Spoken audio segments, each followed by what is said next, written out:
right, greetings everyone and welcome back to another great episode of Office Pro TV. I'm your host Daniel Lowry, and in today's episode we are continuing on, well, just like we were before and like we will after, with our Excel 2016 Essential Series. And I say that because it has been a wonderful thing so far, and joining us, who has given us many nuggets of great knowledge when it comes to Excel, Miss Vaughn Smith. Vaughn, welcome back. Glad to have you. Thank you. Always glad to be here. Always glad to have been had. You've been hanging around me too much again. Oh, I'm starting to. It's like we're sharing a brain now. It's getting scary, folks. It really is. But we're going to talk about something that's a little less scary, or hopefully make it less scary for you, and that is exporting your information from Excel, possibly even then importing. We're not really going to import, honestly, because I should clarify that. We're not doing import text because there is an actual import function, but that's a different episode. But what I'm trying to get at is, hey, I have this file format that I want to open in Excel, and will Excel open it? Well, if it's a CSV file, yes it will. So we're going to talk about some file formats along the way here. So when we're working in Excel, we're working with an XLSX file form. I try to very enunciate that because it's really hard to kind of blend all of those letters. Was it X-ray, Lima, Sierra, X-ray? Sure. Yeah, that's the phonetic alphabet for you military types out there. You know, I will definitely defer to your judgment there, because it sounds right to me. So, but you could be saying it all around. I'll be like, that sounds great. I tend to do that. Xylophone. Yeah, right. I think X-ray works. So. It is. Exactly. Yeah, I know. And the Christmas cats example, I have a file here. So we have an XLSX file format because that is the file format of Excel, just like DOCX is Word and PPTX is PowerPoint. We have the X on the end of everything because that's where they brought everything back into the XML archetypes to make it bigger and better. Yeah. And just to further clarify, in all seriousness, the XLSX file type is like my workbook.xlxs.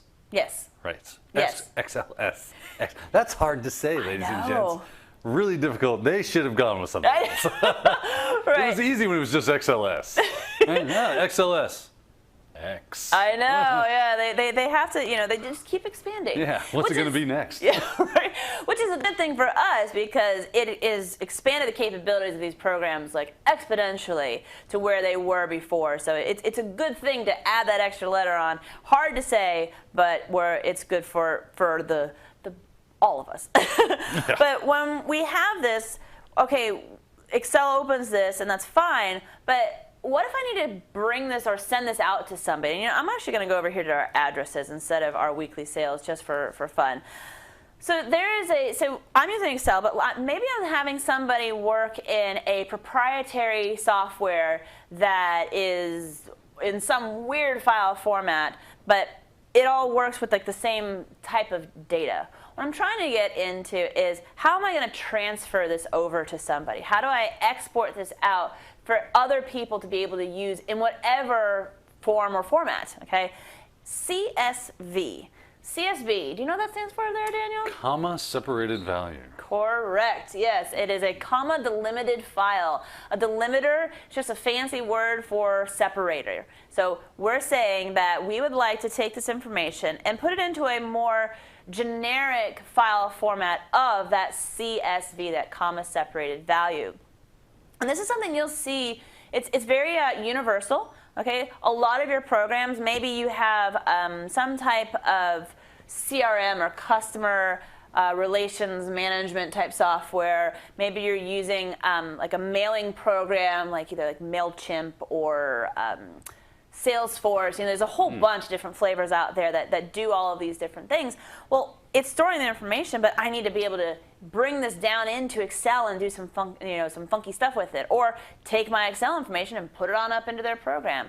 CSV is a very common translator, if you want to say. So it basically just takes it out into plain text. It's not Excel. It's not like wrapped in Excel or wrapped in Access or whatever other program. It's just the values separated by commas. And like you say, it's very, very common, not comma. The CSVs are very common that a lot of different programs will generate a CSV type of file.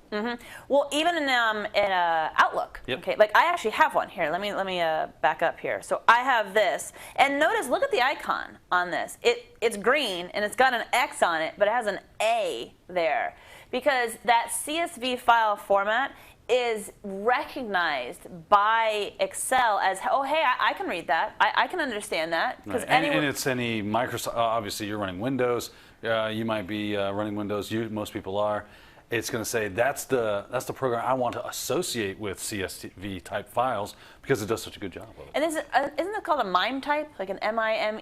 It might be. Yeah, or it's basically whatever the file extension. The format of the file, yes. Yes, and sometimes you have to, I know with like PDFs, if you don't have, like I have Acrobat on it, but it's like a default where it wants to open up in the browser because Edge is like the default program to view a PDF or something like that. So you have to go into your Windows settings and say, no. PDFs, when you see that file, associate it with this particular program and always open it with Acrobat. And that's just really quickly to show you. If I right click on this, there is an open with, and then you can see that Excel is the primary. But if it's like a program or a file that you keep opening that goes to a different program, you can switch it and tell it to choose a different application to go ahead and attach itself with. So CSVs are associated with Excel. And what that means is everywhere there is a separating or column, think about it, there's going to be Alice and then a comma, and then WonderPaws, comma, and then department. So every time there's a column, there is a comma. Everywhere there's a row, there is an enter mark. And you know what we could do? We could do this. We could go ahead and open this with Notepad so you can see this. There's all of the different commas that are going to be storing our information, and then it will open up in Excel. All right, so lots of explanations on what this file format is, but we like to make sure that you fully understand this. I need to make this into a CSV file. So where do I go? I go to File, and I can go to Save As, and then just change out the type. I do not want to save this as an Excel workbook. Drop this down. I want to save it as a CSV. Now I'm going to point out that there are some other options down in here. So you can see I have CSV, comma delimited, but then up at the top there's a CSV UTF-8, comma delimited file. Ooh, now this gets into the wonderful world of encoding, which I do love to talk about. So what is UTF-8? Is I forgot, Universal Type Format. Oh my gosh, I forgot what the acronym means. We have what's called the internet. Yes, good. Well, in a nutshell, we have UTF-8, and we also have what's known as ANSI, A-N-S. Yeah, S-I. Yeah. I have to do that. Sometimes I switch my S's and my C's. And so there are different ways of how our character sets work. When we're talking about character sets, we're talking about like A, B, C, D, E. Then there's the E with the tilde, or you have the O with the umlauts, right? Well, when you get into those types of things, you're getting into what are known as special characters. And things that your computer can support only if it knows, hey, that's what we're talking about. It's like languages. It's like Unicode transformation format. Wow, I was really far off. Way off base. But I know it talks about how basically what pond we're living in. ANSI as a pond that can only support this amount of characters. UTF-8 is a bigger pond that supports a lot more characters.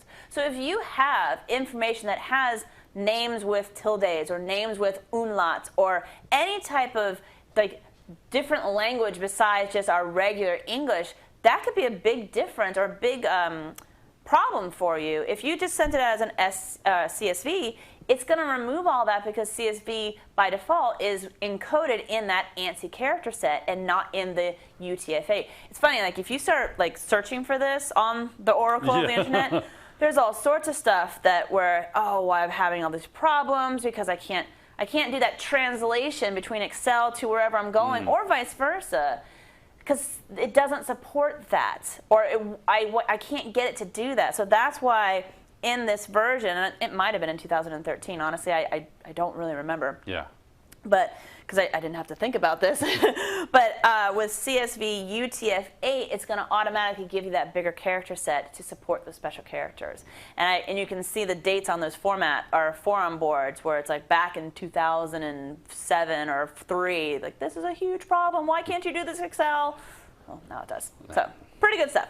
So we're going to choose the UTF-8 CSV file format. We will put it on our desktop. That's great. We click Save. Now I do want to point out the CSV file format does have some limitations, and it is saying right here that it does not support multiple sheets. So if I was trying to do every sheet in this workbook, it's not going to happen. You have to do it one by one because that's just the way the file format is, what it supports. So are you sure you only want to save the active sheet? Then click OK. If not, then you're going to have to cancel and redo it. I click OK, and then there you go. But notice that I am going to get this warning across the top that says, hey, some features might be lost when you're saving. Okay, that's fine. Thank you so much. I'm just going to X this out. And right now it's like, well, look, I have all 3 of my workbooks or my worksheets. So what's going on here? Yes, you are in the CSV file because you did a file save as. But to make sure you know where you're at, close the file. And then if you open it back up, here's that CSV. Notice that when I open it, it is only the one worksheet, and it took out all of the formatting because CSV files don't support all of the fonts and the colors, but it will go ahead and display what looks like it's in Excel, but it's still a CSV file. So now you know that Excel can open it, but if you're doing this, you're saying you're bringing in this information from another place, you should always then immediately, or as soon as possible, save it into an XLS file format, and then you can have all the full capabilities of what Excel can do. Because you might be able to do certain things within this CSV file. When you save, it's going to remove all that formatting anyways. So just keep that in mind when opening CSV. Go right into a Save as XLS, X, and then you'll be able to use it. Cool. So fun stuff with CSV file formats. Very simple. Really easy, just file save as, but you need to know what's all the backstory from it. But now there's some other file types that you can export your file into, which we'll explore those with our CATS example. There it is. Let's open this file. This is our Excel file now. There's a file format known as ODS, and let's get to it first by going over to the file export. And of course, you can export it as a PDF if you wanted to, because I don't want people to be able to make changes to the PDF unless you're like me and know all the tricks about Acrobat. Then I can pretty much get anything I want out of it, unless you put some security on it. Then you're gets a little iffy. Yeah, you're making it a little harder for me. But that's when I just talk to you and talk about breaking passwords. Yes, I have and can do that. I know. Don't get scared. It's just what happens. So we have change file type, and you can see that these are other ones. And that open document spreadsheet. This is where, have you heard of what's it, Office Libre?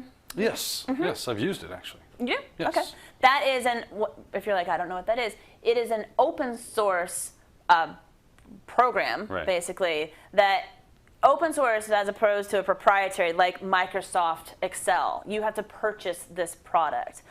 OpenOffice is that open source where it's you don't have to buy it. And you don't even purchase the product. So with proprietary software, you don't purchase the software. You purchase the right to use the software.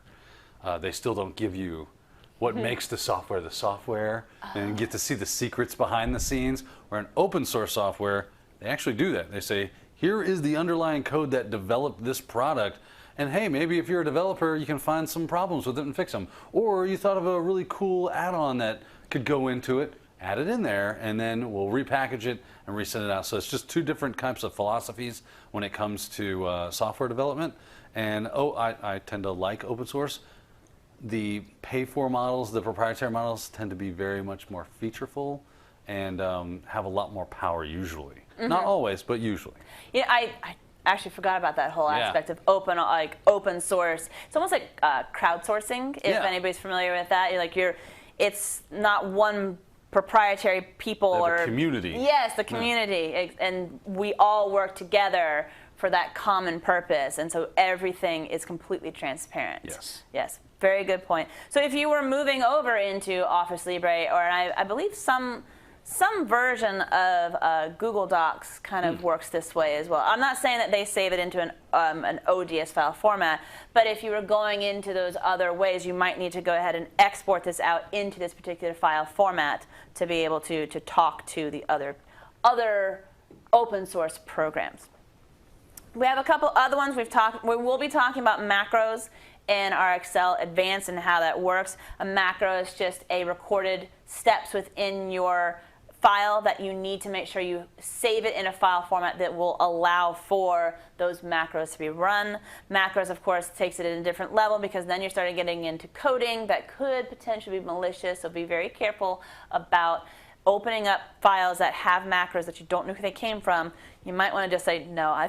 Anytime we talk about macros, everybody in the office is like, the answer is just turn them off. Just don't accept them. Yeah, they're bad. They're real bad because they just open you up to viruses and things, malware. But we will be using them for good in our episodes because they can be very handy. But it's more of like you create a macro for yourself. It's a double-edged sword, is what it is, because macros are extremely handy. You just need to be really careful about allowing when you get a file from someone else, something you didn't create, or from someone that you trust, that you know and you trust them. Make sure, and even if you do trust them, do you trust the person they got it from? So you want to be really careful with macros. This is just our security, hey, don't forget to wear your seatbelt kind of thing. So just make sure, verify, and you trust the files if you're going to allow macros. Exactly, yes. And we actually have a whole series on that in our security section too, so check out our library. Well, there's some other file formats that are in here. We have a TXT file. So we talked about a CSV, which is a comma-separated values or a comma delimiter. Then you also have tab-delimited files, and that's usually in a TXT file format, not a CSV, because then it's not commas anymore. And that's where it's separated by tabs instead of a comma. It depends on what program or software you're trying to get this information into, where they might want to prefer tabs versus commas, but either one is in there. So those are some file types that we have in our export, and like I said, you always have creating a PDF to where you want that. That's another very universal file type, to where I can't send you the Excel document because you don't have Excel, but I still want to send you like a proof of it. Send them a PDF. PDFs can be read anywhere pretty much. Even we talked about our browsers opening up PDFs and being able to see it and so on and so forth. So that's our export options, but there's a couple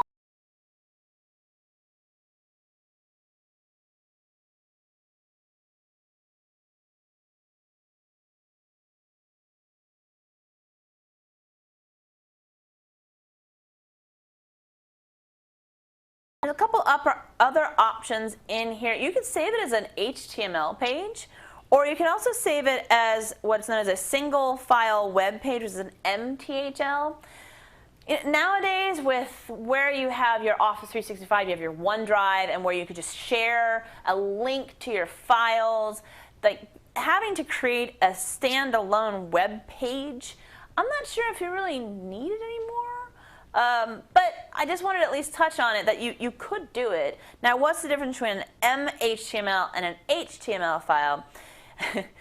I just say M is for Microsoft, which makes it special and really kind of really not. It's a special version of HTML that only Microsoft talks in. When you say special, it throws in a bunch. I mean, for somebody who knows code and everything and knows HTML, you're just like, what is that tag? Like, they just make up their own tags, basically. Yeah, that's the part for the course when it comes to Microsoft. I mean, the whole, you guys probably don't understand this, but the NetBIOS stuff was DNS. It's their own version of DNS. They're like, we're just going to do our own. Yeah.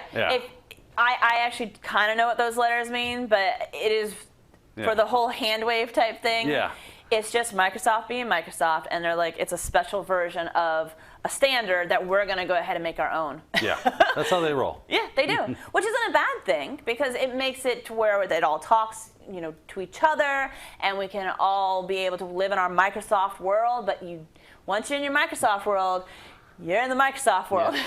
And you can't really get your floaties on, because you're swimming in their pool. Yeah, and they don't really want to swim in anybody else's pool either. They don't. So that's where when you have people that are, it's almost like, it's like Apple and Windows users. It's like Apple be like, oh, no, we're the best. No, we're the best. It's like, but we do the same thing, Yeah.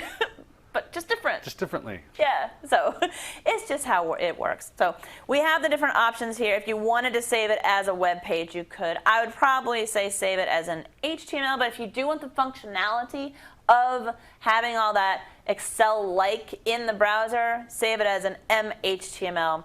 But then again, just put it up into your OneDrive account and then just share out the link and have people to where they don't have to edit, they just want to view only, and then they can view it in their web browser and everything's fine. So, but I wanted to point that file format out. There is one in here that when you go to the publish, now this is getting into a funny area. This is publish with Power BI. And I had to go look this up. I'm like, what is this publish with Power BI? And I do have some links in our show notes that go to it. And it's funny because it's basically like a business type of. It's Power BI. It's Power BI. Oh, is it Power? Probably Power BI. Oh, business intelligence. Yeah. Oh, well, there you go. Okay. So that's where we can learn more about. Powered by the sea. Perfect. So you can see that you can learn more about what it can do for you with this particular platform in this service. But if you don't have a Power BI subscription, then you're not going to have this even in your publish options. I'm pretty sure that in the accounts that we have like every single service that you could ever think of that Microsoft Office offers. So that's why we have it. But there was one of them down here that I thought was kind of funny. I think it's like talking about in the getting started. It's saying that it was like retired, and that we're no longer going to be using Power BI for Office 365. A previous version now has been transitioned into the current version of Power BI. It's just Microsoft using the same word for the same product, like the OneDrive versus OneDrive. And it's like, so it's been retired. I'm like, because I read that, I'm like, wait, they're retiring this product? Oh, no, just the Office 365, and now it's just not 365. It's a little confusing. So.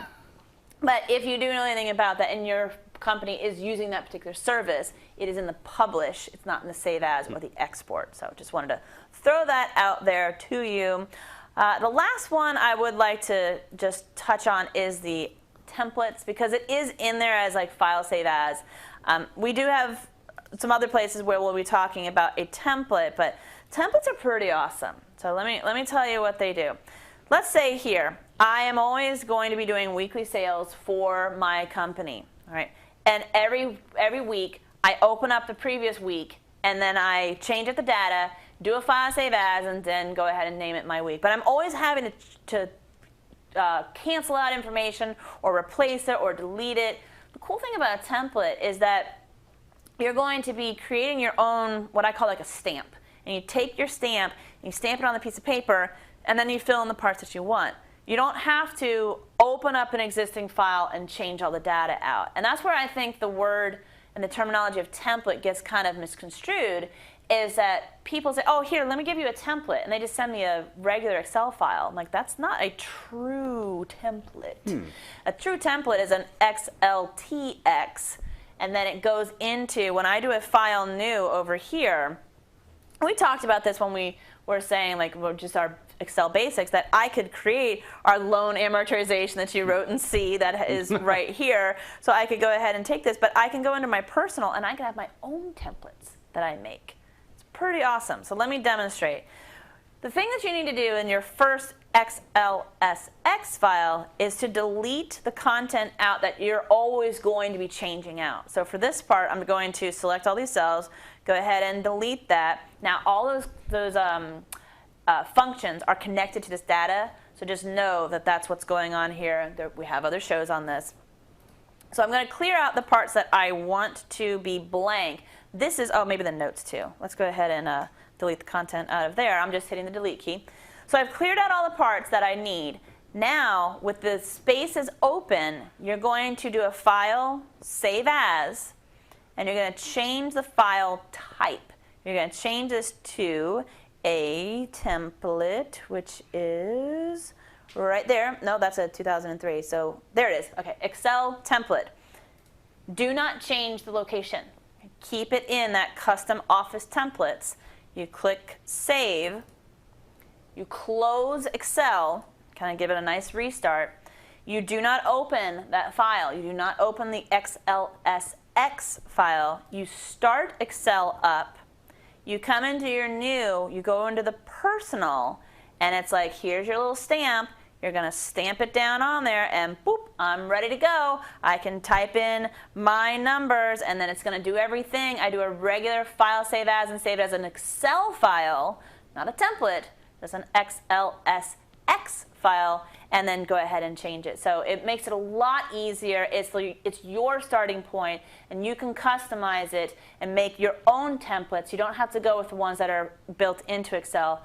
You make your own, and now I'm ready to go with a new file every time, and I don't have to change out all the information. It's pretty handy. It is very handy to be able to create your own templates so that you don't have to keep reinventing the wheel every time you want to create a new workbook.